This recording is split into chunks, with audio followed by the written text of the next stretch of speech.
জাতিকে খাদ্য যোগানো কৃষকদের প্রতি অঙ্গীকার নতুন করে পুনর্ব্যক্ত করে বিএনপির ভারপ্রাপ্ত চেয়ারম্যান তারেক রহমান বলেছেন, বিএনপি সেই হাতগুলোকে আরও শক্তিশালী করবে যাতে তারাই আগামী বাংলাদেশের ভবিষ্যৎ গড়ে তুলতে পারে।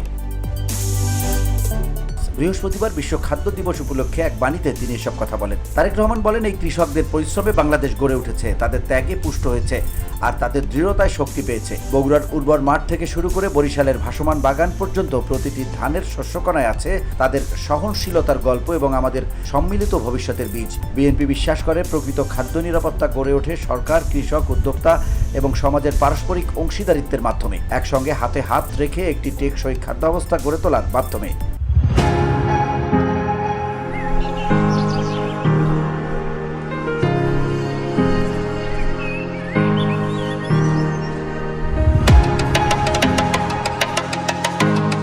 তিনি বলেন, প্রেসিডেন্ট জিয়াউর রহমান যখন নেতৃত্বে আসেন তখন দেশ জুড়ে চলছিল দুর্ভিক্ষ আর হতাশা।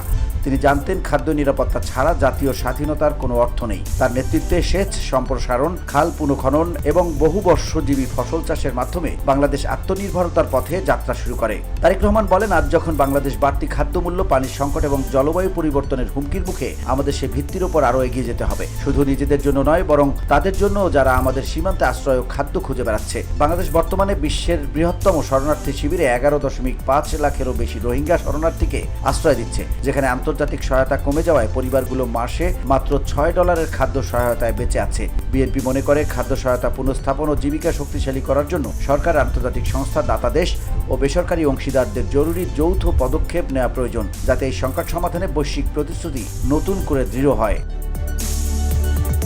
VOD Bangla news desk.